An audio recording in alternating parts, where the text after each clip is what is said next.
না না, আমি গড়িও না, ছাগলও নই, তবুও ঘুম থেকে উঠেই চোখ ডলতে ডলতে চলে এসেছি রান্নাঘরে শাক কাটতে, কারণ আমি শাক ভাজা খেতে খুব ভালোবাসি। শাক ভাজা করবো আজকে, নোটে শাক ভাজা, তারপরে মাছের কালিয়া করলাম। আর এই দেখো শাক ভাজা হওয়ার সাথে সাথে এক থালা ভাত নিয়ে বসে পড়েছি, এত ভালো লাগে। আর সাথে নিয়েছি শুকনো লঙ্কা ভাজা, স্নানের আগেই খেয়ে নিলাম, তারপরে একটু নখ কেটে নিলাম, তারপরে স্নান টান করে ঘুম দিয়ে এই যে আজকে বানাবো দই বড়া। কিন্তু দই বড়ার বড়া ভাজার পরে দেখছি দই নেই, তারপরে বরকে দিয়ে দই আনালাম। এই দেখো দই বড়ার এরকম টেক্সচারটা হয়েছে। তারপরে আবার চলে এলাম রাতের বেলা লুচি ভাজতে শ্বশুর আর শাশুড়ির জন্য। আর এখন একটু ঘুমের আগে স্কিন কেয়ার করার অবশ্যই দরকার, কারণ সারাদিন দুবার তিনবার চারবার করে রান্নাঘরে যেতে হচ্ছে।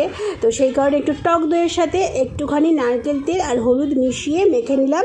তারপরে আবার মনে পড়লো দুধটা তো জাল দেওয়া হয়নি, দুধ জাল দিয়ে ঘুমিয়ে পড়লাম। আর সকালবেলা আজকে সানডে, এই স্পেশাল ব্রেকফাস্ট দিয়ে মিনি ব্লগটা শেষ করলাম।